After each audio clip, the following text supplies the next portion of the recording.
程玲玲写好了药方后，将药方交给了战一晨，说道：“上次我让人给你们送来的药还有吧？按着这药方去抓药，然后再搭配着我上次让人给你们送过来的药，一起服用。吃了这个疗程后，我再过来帮宁小姐看看。平时有空的话，多带宁小姐出去看看外面的绿色风景。谢谢程医生。”战一晨连忙道谢。宁云初每天要喝的中药，都是战一晨亲自去抓回来的。抓了药回来，还要送过去让程玲玲一包一包检查过，闻过，确定药没有错，没有假，没有被人擅自添加了毒药上去，才敢熬药给宁云初喝。程玲玲打趣过宁云初，说她为医这么多年，战一晨是她遇过最小心、最细心、最体贴的病人家属。宁云初以后的日子绝对会幸福甜蜜的。宁云初就是典型的先苦后甜。在遇到战一晨之前，他的日子过得很艰难。那后来虽说有莫东浩在暗地里帮着他，明面上他是过得惨兮兮的。小时候受到的苦与虐待就更不用说了。程医生，云初洗眼睛的草药没有了，还需要再洗吗？宁云初洗眼睛的草药是程玲玲自己种的药，在外面很难买得到。战一晨只能向程玲玲索要。现在他这样不用再要水清洗了，就内服药可以了。然后多出去走走，多看看远方的山水，过年的时候他就能恢复正常人的视力了。对了，宁小姐以前没有近视的吧？要是近视的话，那就无法恢复到正常的视力。宁云初摇头，我没近视。程玲玲笑，那就好。过了年，出了正月，我再帮你调理身体。你们俩的婚期定了吗？在他们结婚之前，能调理好宁云初的身体吧？定是定了的，不过我们不打算那么快要孩子，先过几年的两人世界，总要等云初的身体彻底康复，再考虑生孩子的事。答话的是战一晨。父母是很想抱孙了，但也不能忽略宁云初的身体，还是先调理好身体再说吧。大哥大嫂都是领证后1年才要孩子呢，他和战印从来没有做过避孕措施的。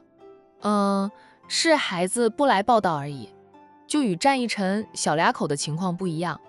程玲玲点点头，这样也没问题。宁小姐这身体调理个1-2年，就能开花结果了。宁云初错愕，要那么长时间？他以为就是喝几剂药就可以了呢。程玲玲说你以为你身体很好啊？是我帮你调理，你才能1-2年就可以怀孕生娃。一般的妇科医生给你调理，至少也得3-5年吧，才能调理好。你那个亲妈真不是人。程玲玲知道宁云初会这样都是亲妈下的毒手，她没有明着说那宁云初生育艰难是亲妈下的黑手，也是宁云初命中有贵人相助，被战老太太相中，成了战一晨的未婚妻，才能找到她这里来。否则宁云初要么一辈子不孕，要么调理多年才能有孕。不得不说宁太太是真的毒，对亲生女儿都下得了黑手，毁了宁云初的眼睛不说，还想连宁云初以后的生活都毁了。程玲玲一句话就让宁云初知道自己生育艰难的事，有亲妈的手笔，她还以为是她长身体时吃不好睡不好，还要被虐待导致身体有亏的呢。没想到她亲妈还在这方面害她。真的是她亲妈吗？虎毒尚且不食儿，她那个妈呀，连畜生都不如。但是他妈对宁思琪和宁天磊却是极好的，是真心的疼爱，只是不喜欢他这个长女而已。他还是和亲妈长得最像的人呢，如果可以，他也不想像妈，他希望自己长得像他爸。无奈他的容颜7分随了母，3分随父。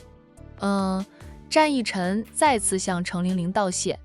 程玲玲笑道：“二少爷不用太客气，实在要客气的话，在我回 A 市之前，亲自下厨烧一桌子好吃的菜款待我就行了。”没办法，战一晨的厨艺是真的极好，虽说他家军勤也会烧菜做饭，却比不过战一臣的。战一臣又管着战氏集团旗下的餐饮行业，尝尽天下美食，也会做很多美食。战一臣笑着，只要程医生赏脸。这几天我和云初可以天天请程医生吃饭，你们俩也忙，我哪好意思让你们天天请吃饭呀？就回去前的那天请我吃一顿。让我回去后就不用惦记着就行了。他看看时间，向两个人告辞。时间不早了，我先走。我们家老五和小飞说了要请我吃饭的，居然和商小飞要请客。战一臣也不好再挽留程玲玲，便与云初一起亲自送着程玲玲出去。战一臣说道，程医生下午是在山庄里用餐吧？我们下午呢会回山庄。程玲玲每次来管城都是住在悠悠山庄，山庄够大，风景好，住多久都不会闷。不过她也住不了几天，家里还有个小哭包呢，师傅也不可能一直帮她带娃的，还得管着小徒弟的学业，而且她重新看诊也要到处给病人看病，也是和海童等人有了点交情，她才会在管城多待2天的。程玲玲笑道，傍晚我会回山庄，下午得去给一位病人看病。知道战家二少爷请来了神医的高徒，给宁云初治眼睛。与战家交好的人家，便也蹭着战家的关系便利，请了程玲玲去给他们家里的病人也瞧瞧。程玲玲倒也不拒绝，找到他，只要能治的他都会治，没希望的了，他也直接和家属说，没指望了，让病人想吃啥就吃啥，想去哪里看看就去哪里看看，不要给人生留下太多遗憾。人终究是有一死的，生老病死，人之常情。连他是医生，若是得了不治之症，也是无可奈何的。医生毕竟不是神仙，没有起死回生，能与阎罗抢人的本事，坦然面对。那行，傍晚我早点回去，给程医生烧几个菜。程玲玲笑，那我今晚有口福了，下次我过来时带上我家厨师过来。二少爷，你帮我指点指点我家厨师，这样我嘴馋的时候不用千里迢迢跑到管城来。就他家老君不喜欢他来战家，特别不喜欢他夸赞战一臣的厨艺好，还说他们军家老三的厨艺并不输于战一臣。程玲玲说实话，他家三伯和战一臣的厨艺是半斤八两，却还有区别的，而且军力也不经常下厨，他一个当弟媳的也不好意思，老是让大伯哥给他做菜。最好的解决办法就是请战一臣指点指点他家里的厨师。战一臣爽快地答应了。两个人看着程玲玲上了车，车子是战二太太给程玲玲在管城使用的。程玲玲会来管城是给云初治眼睛，给二太太一个正常的儿媳妇。二太太一直是程玲玲为贵客，程玲玲在管城的所有开销二太太都包了。云初，咱们回屋里去，外面还是挺热的。战一臣牵起未婚妻的手，两个人转身往主屋走去。在两个人回到了屋门口时，就听到外面传来了一声大喊，宁瞎子。战一臣对这道声音不熟悉，但对方叫他未婚妻宁瞎子，让他脸色一沉。宁云初却是熟悉得很，那样肆无忌惮地叫他宁瞎子的人，只有他的义父妹妹宁思琪。宁思琪出来了吗？他不知道呢，只知道宁思琪被判的不重，是很快就能出来的了，但他没有刻意去记宁思琪出狱的日期。应该是年底或者明年的吧，没想到现在就出来了，是宁思琪出来了，我那个同母异父的妹妹。宁云初轻声地告诉战一臣，我眼睛能看见的事，暂时不要让他知道。宁家的工人除了战一臣安排来的，知道宁云初眼睛能看见了，原先的那些宁家佣人是不知道的。由于宁云初在自己家里，就算是瞎了也能行动自如，故而佣人也没有想到他的眼睛已经恢复。只知道战义臣请了神医的高徒来帮宁云初治眼睛，但是治成什么样子，佣人们就不清楚了。战义臣给未婚妻安排了忠心他的人后，原先的那些宁家佣人，要么自己辞职走了，要么边缘化，负责一下院子里的工作，近身照顾宁云初的，都是战义臣安排进来的人。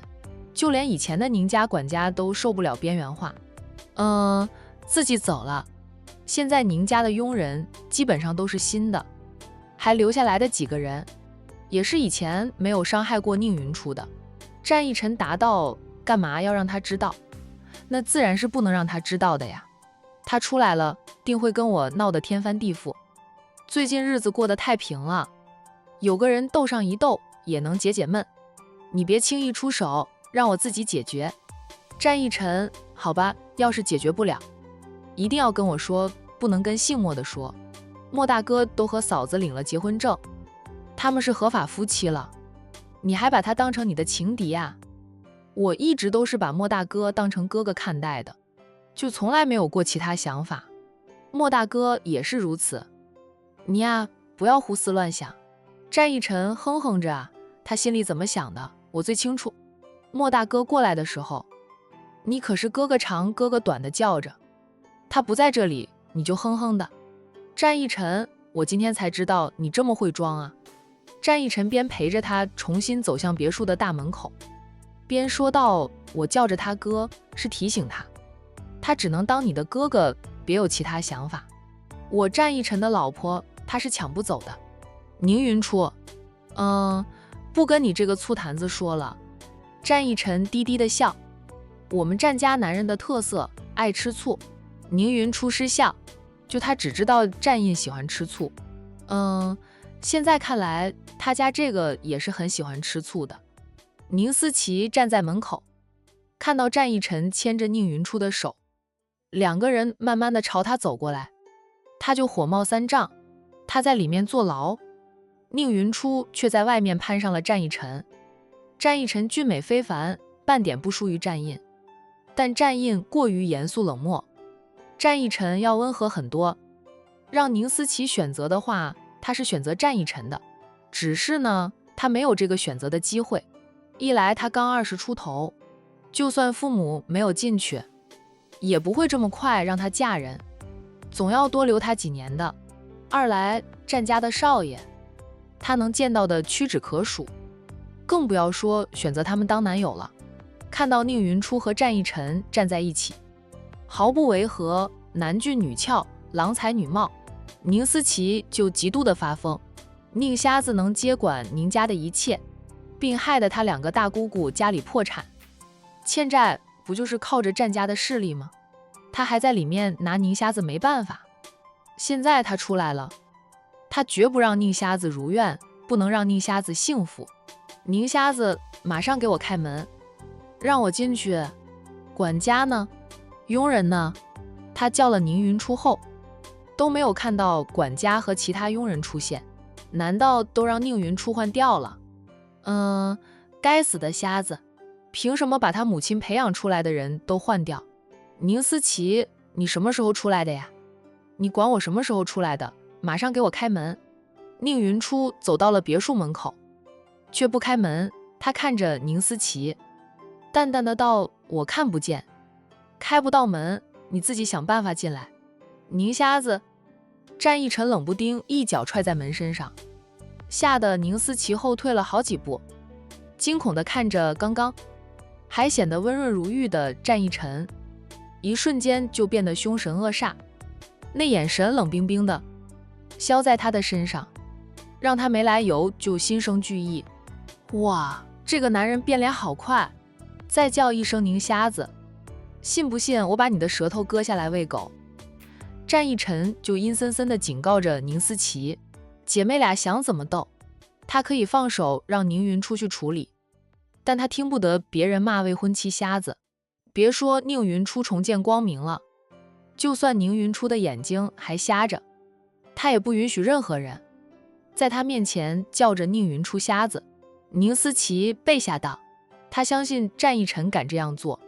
义臣，宁云初拉了拉战一晨，说话还是淡淡的对战一晨说道：思琪胆子小，不惊吓，你可别把他吓坏了，今晚他做噩梦，半夜鬼叫影响到我睡眠，就是你的不是。宁云初，你才半夜鬼叫呢，你全家都鬼叫，咱们是同一个妈的，等于就是一家人，我全家都鬼叫，不就包括你在内？宁思琪一噎，他多么希望宁云初不是母亲亲生的呀，可惜母亲说了，宁云初与她真的是姐妹，一母同胞的姐妹。开门，我要进去。宁思琪在战一晨的瞪视下，不敢再当面叫着宁瞎子，但还是坚持要进去。战一晨冷冷的道：耳朵聋了吗？没听到云初说了，他看不见，不方便帮你开门，想进来自己开门进来，开不了门就在外面待着。我没有钥匙，怎么进去？门都反锁了。宁思琪气结，他要是有钥匙，也不用向这个瞎子低头了，早就开门进去。战一晨扶着未婚妻，温声说道：外面热，云初，我扶你回屋里去吧。对于宁思琪说的话，他就像没有听到一样。宁云初还真的就由着战一晨扶他往回走。宁云初，你开门，这是我的家，我要回家。战一晨扭头，阴冷的眼神扫向他。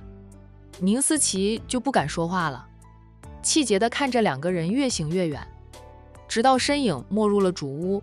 宁思琪气得直跺脚，他摇晃着铝空式的别墅大门，大声叫喊着以前那个管家的名字，但没有看到管家出来，又叫了其他佣人的名字，也是一个都没有看到。好不容易看到一个佣人了，他立即大声叫喊着：喂，你过来给我开门，我是二小姐，这是我的家。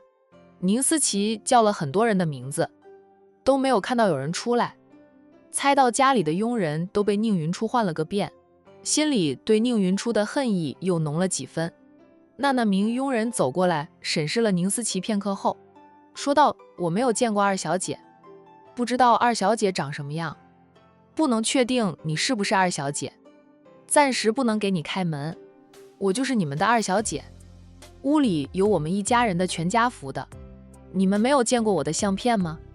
佣人老实地答道：我是负责院子里的卫生工作，鲜少会进入主屋，确实没有见过二小姐的相片。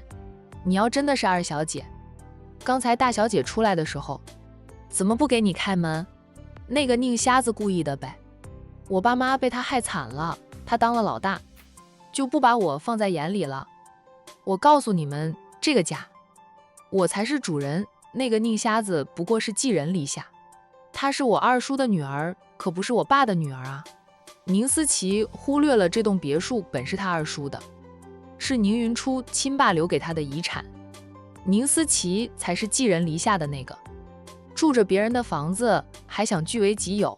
眼见这个面生的佣人不给自己面子，宁思琪问起以前的那些佣人以及管家，那些人都是他母亲培养出来的心腹，父母进去后，那些人应该会留在这里，替父母守着这个家，等着他出来的。何况呢，弟弟还在外面呢，他们早就辞职走人了，谁知道他们现在在哪里？我跟他们又不熟，不知道。佣人答话后就说了句：我要去做事了，说着扭身走了。那又把宁思琪气得跳脚。虽说11月的阳光啊，不像夏天的那样毒辣，但在管城大冬天都不冷，冬天要是出太阳，都只能穿一件长袖衫，更不要说现在离入冬还早着呢。阳历的11月吗？但是站在这里被晒的时间长了，也觉得很热。宁思琪就被晒得脸都红了，额上、脸上都有了汗珠。他不停地骂着宁云初，骂得口干了，还没有水喝。况且宁云初已经进了屋，就算他骂得再大声，宁云初也未必能听见。那仰头看了看门，宁思琪决定翻门而入。门身是铝空式的，他小心点还是能翻过去的。这样想着，宁思琪便开始翻门。此刻的2楼，宁云初在他的房里，站在窗前，看着别墅大门口的方向。由于他视力还没有完全康复，距离远了，他看不清楚，便问着身边的男人：“宁思琪走了吗？”“没有，在翻门呢。”宁云初哦了一声，随即又笑着。宁思琪也想不到他会有这么一天吧。以前他将门反锁了，不让人给我开门，让我自己想办法进去。我当时也是翻门而入。宁思琪还让人往地上撒了很多的玻璃碎片，我看不见，就算能摸索着翻门进来，落地时也被玻璃碎片割伤了手掌，还有碎片插入了肉里，我自己又看不见，无法用针把玻璃碎片挑出来。家里的佣人都是听他母女俩的话，没有人帮我把碎片挑出来。我忍着双掌的疼痛过了一夜，第2天出去了，才向陌生人求助，帮我把掌心的碎片挑了出来。就算都挑了出来，双掌依旧很痛，我又没有钱去医院上药。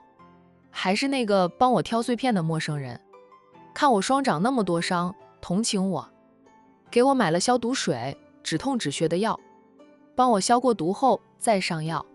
那年我17岁，宁思琪不过11岁，他打小就以整治我为乐。我瞎了后，一开始无法适应黑暗的生活，在他和那个女人手里吃了很多的亏，知道自己生育艰难有母亲的手笔后，宁云初连妈都不叫了，用那个女人来代替。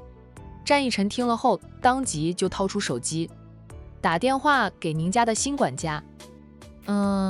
那是他安排进来的人。等新管家接听电话后，他低冷地吩咐着，把后院养着的4条狼狗放出来，放到前院去。宁思琪曾经这样欺负过他家云初，他要是不还一点颜色看，都对不起自己。那管家当即就打了电话给照看4条狼狗的工人，让对方放出了4条狼狗到前院去。4条狼狗白天是拴住的，晚上就会放出来，前院2条，后院2条，帮着宁云初守护着这栋大别墅。宁家的工人天天都会在4条狼狗面前晃上几回，狼狗认得他们，不会攻击他们，但宁思琪他们是不认得的。现在宁思琪又在翻门入来，4条狼狗不就当他是贼了？一被放到前院来，看到在门身上的宁思琪，他们撒开腿就狂奔至门口，而且他们竟然没有冲着宁思琪吠，还是宁思琪扭头看，想看看自己离地面有多高，准备往下跳的。冷不丁看到4条凶猛的狼狗并排在一起，凶神恶煞地盯着他，就等着他跳下来，然后一拥而上撕咬他。哇，吓得宁思琪差点就掉下来了。这个时候呢，4条狼狗才冲着宁思琪狂吠。哇，宁思琪被吓得花容失色，他赶紧往上爬，然后翻过了门。眼看那4条狼扑过来了，他被吓得两手一松，人就从上面掉下来。咚，那一声响，宁思琪掉落在地上，发出了一声闷响，摔得他痛死了。他顾不得痛，看到扑到了门身上并立了起来的4条狼狗，他坐在地上都连连往后退，生怕4条狼狗钻过来咬了他。退得老远了，看到狼狗也无法穿门而过。宁思琪才定了神魂，庆幸自己翻过了门才往下掉，要是一看到4条狼狗就往下掉，他准给狼狗撕咬。就也是这个时候，宁思琪才觉得痛。门有2米多高啊，他从最高处掉下来就摔得痛死了。那该死的宁瞎子肯定是他放出的狼狗。宁云初竟然在家里养那么凶狠的畜生，他的宠物狗、宠物猫还活着吗？宁思琪忍痛爬起来，翻门而入怕是不能的了。宁云初又不肯给他开门，家里的佣人又都是听宁云初的话了，没有人会给他开门的。宁思琪一时之间也不知道该怎么进去，不进去吧，他又不甘心，这是他的家，他从小就在这里生活的了，以往只有他整治宁云初的份。虽说随着宁云初瞎的时间长了，他每次欺负宁云初时都没有占到便宜，有时候还会吃个哑巴亏，但明面上来说，他还是强过宁云初的。如今他确实有家不能归，连别墅的大门都无法踏进一步。宁云初，你够狠啊！还有一点，他要是连自己的家门都无法进去，又怎么报复宁云初？郑太太还说要看他的表现呢。他连大门都进不去，还想报复宁云初，还想夺回一切，死死地瞪着那几条凶猛的狼狗片刻，宁思琪转身就走。他决定先去找郑太太，重新住进宾馆里去，然后再想办法弄死那几条狼狗。计划是买点肉骨头，然后放点药在肉骨头里，搅拌在一起后，今晚夜深人静时再回去，将那些渗了药的肉骨头扔进院子里毒狼狗。只要毒死了那几条畜生，他就能翻门进去了。要是毒不死那几条畜生，他就去找媒体记者，或者那些专门调解矛盾的节目组，帮着他，就要求宁云初开门让他进去。还能借此坏了宁云初的名声。以前的宁云初虽说是宁家的大小姐，由于她是个瞎子，在宁家过得还不如庸人。在管城，大家提起她只有同情几声，背后说宁太太过于偏心，不会过多的关注宁云初。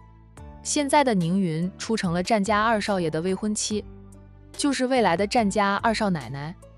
这个身份足够引起媒体记者的注视，也能吸引吃瓜群众的眼球，保证那些节目组愿意帮他这个忙。可以报道战家准二少奶奶的新闻吗？他还可以在网上发帖，联系那些自媒体大 V 帮他发帖，写小作文发到网上去，利用网络舆论施压给宁云初，而且还能坏了宁云初的名声。战家那样的顶尖级豪门，很在乎名声的吧？宁云初名声不好了，战家说不定就不让宁瞎子进门了呢。宁思琪边揉着衰痛的臀部边走着，这里没有计程车可以坐，他还得走路到外面去，再走很远的一段路才能拦到计程车，又没有手机，想打电话叫个滴滴车都不行。宁云初，宁瞎子，你等着，我一定会加倍奉还的。宁思琪边走边骂着宁云初，想到刚才战一晨护着宁云初的场景，他又恨恨地道：我要连你的男人都抢过来。还没有出事之前，母亲就计划让她嫁入战家当少奶奶的，考虑到战印不好相处，宁思琪瞄准的就是战一晨或者战浩宇，觉得这两位爷温润如玉的，比严肃冷漠的战印好太多了。后来出了事，一家三口都进去坐牢，母亲的计划自然就泡了汤。如今看到自己曾经瞄准的男人成了宁云初的未婚妻，宁思琪对宁云初的恨意又深一层，更想着以后抢走战一晨，就让宁云初一无所有。走着走着，那宁思琪又觉得就凭自己力量太单薄了，他得找帮手。亲弟弟在外地上大学，帮不到他的忙，况且弟弟更偏向宁云初这个长姐。宁思琪便想到了自己的两个大姑姑，还有他们的家人。两个姑姑家里是被宁云初整得破产的，想必是恨极了宁云初，不过是有战家罩着宁云初，他们暂时还没有机会报复回去。他可以找两个大姑，大家联手一起对付宁云初的。两个姑姑跟宁云初争不过，那是因为姑姑毕竟已经嫁人几十年了，就娘家的事姑姑们管不了太多。她不一样，她和宁云初是姐妹，都是宁家的孩子，有足够的资格和宁云初争宁家的家产。这样想着，宁思琪决定先去找两个大姑姑商量计策。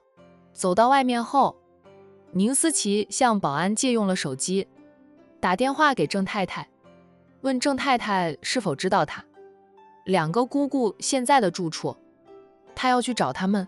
听了宁思琪的话后，郑太太笑了笑，问她连门都进不去吧。宁思琪默了默后说道：战家二少爷在场，有他帮着宁瞎子，我暂时进不去，不过那是我的家，最后我肯定能进去的。我就猜到你是连门都进不去的，你2个姑姑现在也帮不到你什么忙。不过你想知道他们的住处，我可以告诉你啊。郑太太将崔家和金家现在租房的地址告诉了宁思琪后，再提醒宁思琪在没有打败宁云初之前，都不要联系他，便挂了电话。那对于宁思琪的困境呢，他并不打算出手帮忙，用他对宁思琪说的话，要合作，想要高报酬，总要看看宁思琪有没有这个能力拿到高报酬的。宁思琪是想过请求郑太太帮帮他的，谁知道郑太太说了2个姑姑租房的地址后就挂了电话。他还有什么不明白的？数分钟后，宁思琪走出了别墅区，沿着公路边往前走着，却不知道在他走后不久，宁家的管家便骑着电动车到了别墅区门口，问了借手机给宁思琪打电话的保安，通过通话记录记下了郑太太那个新号码。宁家别墅啊。云初在宁思琪被4条狼狗吓跑后，就从楼上下来，在大厅的沙发上坐着。战一晨给他倒来了一杯温开水，他接过倒了谢，却不喝，放下了那杯水。战一晨便又去洗了些水果，切好摆在精致的果盘上，再拿了些他爱吃的零食，以及他亲自为他做的各种小糕点，同样摆放在这精致的盘子里，然后一一端过来摆放在茶几上。他再挨着他坐下，吃点东西，我又不饿。战一晨温和地笑着，吃点小零食什么的，心情会好一点。我心情好得很。战一晨轻轻地摸了摸他的脸，最后刮一下他的翘鼻子。我不是第一天认识你，你心情好不好，就我能看得出来，也能感受得到。宁云初顺势靠在了战一晨的肩膀上，说道，我比宁思琪大了6岁，他出生的时候我已经懂事，虽说那时候我妈对我很不好，她给我添了个妹妹，我还是很开心的。宁思琪不懂事之前，白白嫩嫩的，其实很可爱，我还是很疼爱这个妹妹的。只是每次看到我妈对她的疼爱，对我的厌恶及冷漠，让我心里难受。我妈也不让我接近宁思琪，把她视为眼珠子。她夫妻俩都很疼爱宁思琪了，就算后来他们有了天磊这个儿子，对女儿的疼爱依旧不减。渐渐的，我明白了，我和宁思琪就算是妹妹，同一个妈生的也是不一样的。她是有爸爸妈妈的孩子，我是没有爸爸了，有妈妈，但妈妈从来都不爱我。等到宁思琪稍大一点后，她就开始欺负我，我又不是傻子，不可能由着她欺负，她打不过我，骂不过我就哭，她一哭，他妈也不管谁对谁错，连原因都不会问一句，就暴揍我一顿，就也不给我吃饭。每次罚我不准吃饭的时候，都要等我继父回来了。他表面上做的比我妈好一点，会说我妈2句，然后就让我吃饭了。但他经常忙于工作，很晚才能回家。很多时候他回来时，我已经睡着，饿着肚子，带着泪睡着，因为哭的时间太长，哭累了就会睡着。这种情况还是好的，至少第2天能让我吃上东西。要是他出差了，几天不回来，我就几天都不能吃东西，只能跑去外面捡别人没有吃完扔掉的东西来吃。一晨，你知道吗？我最饿的时候，去翻过垃圾桶找吃的，也不管卫不卫生，腹中的饥饿让我只想找到吃的。说起儿时的往事，宁云初眼睛泛红，泪水在眼里打转。我以前不明白，为什么我妈会这样对我，后来才知道，她不爱我爸，并不想嫁给我爸的，是长辈的意思，她反抗不过长辈，那无奈之下才嫁给了我爸。她对我爸没有感情，连带的对我这个亲生女儿也没有感情，甚至有着恨意，所以她不管我生死，以折磨我为乐。在我懂得韬光养晦，知道我爸是死于他们手里之前，我过得很惨，最高兴的就是小姑姑来了。小姑姑只要来了，我就能吃好穿好睡好，不用我干活。但是我小姑姑远嫁，1年就回来1、2次娘家，每次她回娘家也就住个天就会回去。她和他们不太合得来，她和我爸感情是最好的，她回来时也会给我一点零花钱，给我买好吃的，买新衣服呀。她一走，她给我的东西全被我妈全都拿走，我又过回以前的那种日子。宁思琪自小目睹了我妈对我的态度，所以从来不把我当姐姐看待。明明我们是姐妹，是手足，却处得如同仇人。如今风水轮流转了，轮到宁思琪处于下风。我有能力报复回去时，我并不觉得我开心，反而很难过。战一晨知道宁云初在亲妈手底下讨生活，过得很惨。不过宁云初很少和他说起以往的事。现在听到宁云初说起小时候的事，他听得那火冒三丈啊，又心疼至极。但看未婚妻眼睛红红的，泪水默默地流，他心疼地拥紧他，让他靠着他。云初心里难受就哭吧，哭出来了会好一点。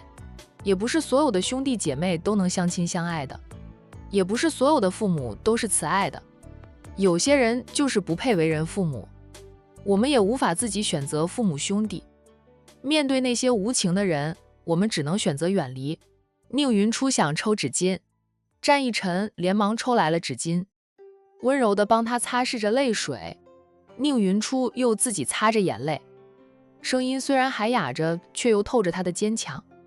都过去了，我已经熬过来，也替我爸报了仇，害死我爸的人都进去了，宁思琪出来会跟我作对，我也不怕，我还瞎着时，都没有让他打倒。现在我能看见了，还能被他打倒不成？他只是一时感慨，思绪良多哈。他和宁思琪虽是亲姐妹，但宁思琪从来没有把她当成姐姐来看，她也不会上赶着给人家当姐姐。不管宁思琪以后要做什么，兵来将挡，水来土掩，现在的她已经恢复光明，还牢牢地把控着宁氏，自身已经强了起来。背后还有战一晨这个给力的靠山，他怕什么？那害他至此的亲妈都进去了，宁思琪一个被宠坏的孩子不足为惧，不用怕他，需要我做什么尽管开口呀。宁云初笑了笑，对付他不用你出手了，杀鸡就别用牛刀了。